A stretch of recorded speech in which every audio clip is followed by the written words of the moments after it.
Just a reminder, I have my online course, Learn Pure Elliott Wave, 40% off until the evening of Thanksgiving, which is coming up really quick, so you could get that for $236. I will put the link in the description box down below to this page on my website. You can look at this short video. It gives you a little introduction and a little insight to what's included in the course. And here's the course outline, all of these lessons, 20 lessons, all of the Elliott wave structures. We'll look at volume, technical indicators, channeling, starting a new wave count, an introduction, a little bit of the history. Then we'll have Fibonacci ratios and a practical application. This is a really comprehensive Elliott wave course. And with the course, you also get my ebook, Pure Elliott Wave, for instant download. So if you're learning Elliott wave, or you already have learned it but you really want to deepen your knowledge so you can actually use it, then I would recommend this course. It took me a lot of time and effort to create, and it's pretty comprehensive.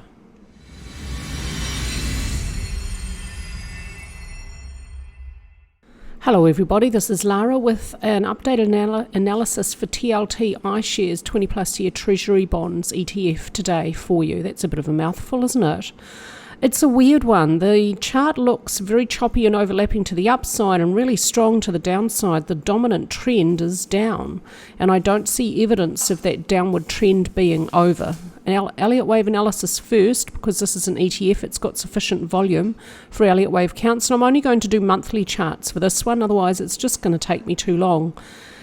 This normally, this first movement at the start of a new market is a 5-wave structure. So from this high to this low, this is the low. So this low here is slightly below this low. So the correct place to start the wave count is this low. And so from this low to this high, the dominant direction is up. And so it should subdivide as a 5-wave structure. It will subdivide as a 5-wave structure. 1, 2, impulse for 3, expanded flat for 4, strong 5th wave. The 3rd wave will subdivide as an impulse, 1, expanded flat for 2, nice looking impulse for 3, probably a double zigzag for 4, and a 5th wave. 4 does not overlap wave 1 price territory, but it does overlap wave 2 price territory, and this structure here, this expanded flat for primary wave 2, is a little bit problematic. It's absolutely correct. It is a valid Elliott wave structure. A, B, C. C moves beyond the end of A, and the 5th wave is not truncated either. Minor 5s moves a little bit below the end of 3. The problem here is intermediate B is about 3.6 times the length of intermediate A. Now this does not breach any Elliott wave rules. There is no Elliott wave rule stating a maximum limit for a B wave within a flat, and expanded flats do have B waves that are longer than wave A. But there's a convention or a guideline within Elliott wave that states when wave B is longer than twice the length of A, you should discard the idea based upon very low probability.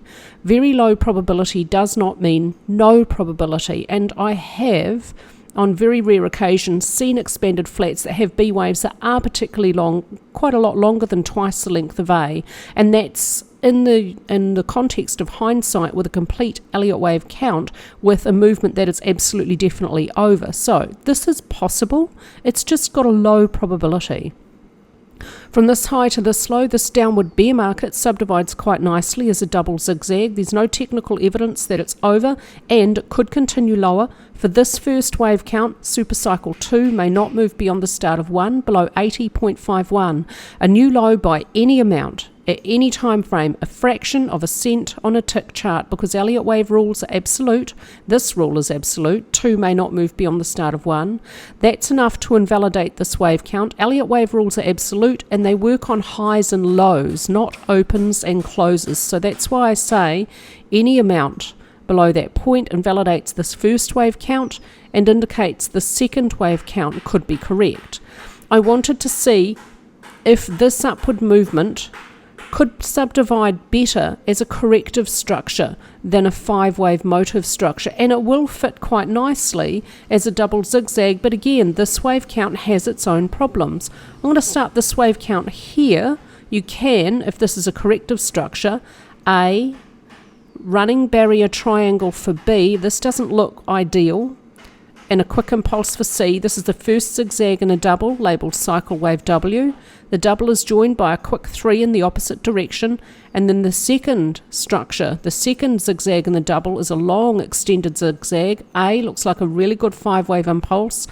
B is a bit problematic, it's a double combination, and C. Now the problem with the running barrier triangle here is, now this is the only Elliott wave rule which is not absolute. It involves a little area of subjectivity.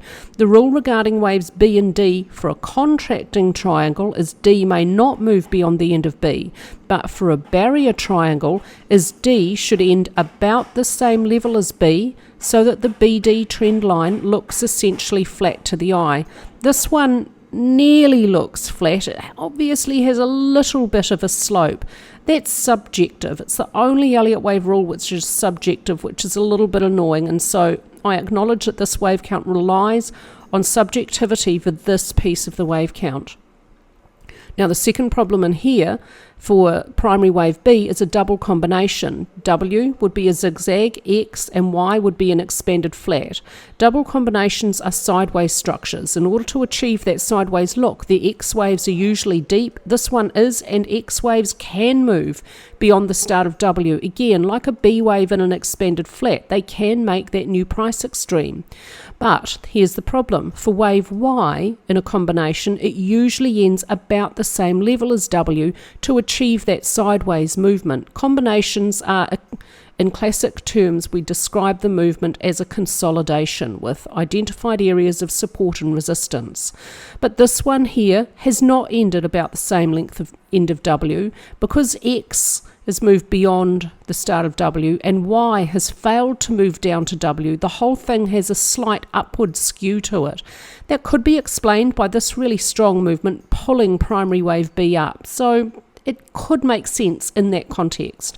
Now the bigger problem for this though, it's a really weird wave count because if you're going to see this upward movement as a corrective structure and this downward movement as a 5-wave motive structure, then this can only be a B wave, a second wave, a fourth wave, and so it comes after something, a previous 3 or 5 wave structure that should have come just before it, and there's nothing there because this is when this market begins. So that's a really weird thing about this wave count. At grand supercycle degree, 1 degree above this, which is supercycle, so at grand supercycle degree it just doesn't make any sense. But I wanted to have a look and see what if this upward movement is corrective, because this downward movement really does look so much like a 5-wave impulse that would be incomplete. And so that would be 1 2 1 2 3 4 3 4 and needing 5 down. Now this one could go to 0. This wave count acknowledges that TLT could cease to exist if it absolutely crashes. Sometimes markets do that. An ETF could do that, an individual equity can do that. Sometimes that happens, and this wave count outlines that possibility. I'm not saying it's going to happen, I'm just trying to be open-minded and open to that possibility because that's what that wave count looks like, but it's got problems. Okay, classic analysis. At the monthly chart level, here's the high for TLT, and here's the previous time for the S&P 500. TLT moved down into the bear market first, while the S&P 500 finished its final 5th wave up. And so this has been in a bear market for longer. There isn't evidence on the monthly chart yet that this bear market is over. There's a bullish long lower wick on the last completed month for October. This is the month of November, and we're on the 22nd of November today, so this candlestick is incomplete. We cannot draw a conclusion from it. All I can say is the last completed month has a bullish long lower wick. That could be resolved now by some upward movement within November though. Support holding so far about 94. Volume actively pushing price lower, not as high as previously in here in the bear market, but the last 2 completed downward months, volume is increasing as price moves lower. This is bearish. At the monthly chart level, this is the most deeply oversold at this last low that this market has ever been. RSI has reached oversold at the monthly chart level, but there is no bullish divergence. If there was, then I would be looking for a candlestick reversal pattern, and I would expect a low may be in place. That setup isn't here yet. There is further room for price to fall. Look out for support below 94 at 85. On balance, volume is making lows prior to price. This is very bearish. ADX indicates there is a downward trend still at the monthly time frame. ATR flattens off overall during the bear market. Some increase recently though, so a little bit of increase in volatility. No bullish divergence between price and money flow index, and this is the comparison to the S&P 500.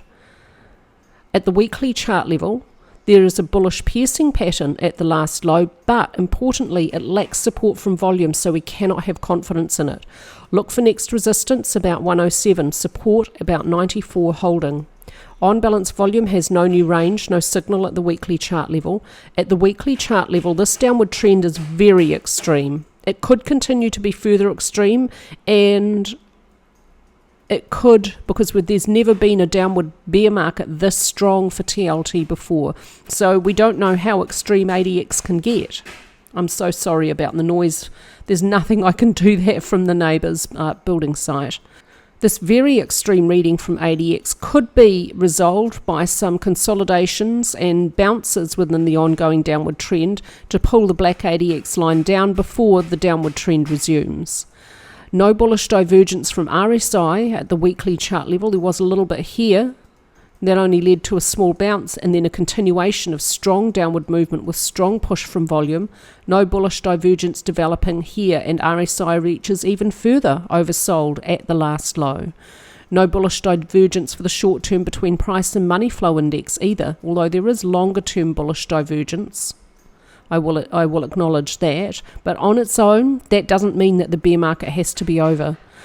For the last bearish move, ATR declined as price fell, and now there's a little bit of weakness in terms of volatility at the end of this bear market. Stochastic's neutral. At the daily chart level, a couple of pattern gaps here because they were closed. Pattern gap here, measuring gap here gives a target. What have I calculated that at? 102.40 for the very short term.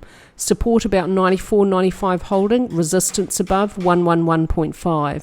Volume declining as price rises. This looks like another counter trend movement. On balance, volume is in a narrow range. A break above resistance, yellow, or support, purple, would give a signal bullish or bearish. It hasn't happened yet, but do watch that. That could be useful. ADX just now indicating an upward trend. RSI neutral, no bullish divergence at the daily chart level either at the last low, nor for money flow index. Stochastics overbought, and ATR declining at the end of the bearish movement down here and continuing to decline as price moves a little bit higher. The moving average situation overall bearish, but not full bore bearish.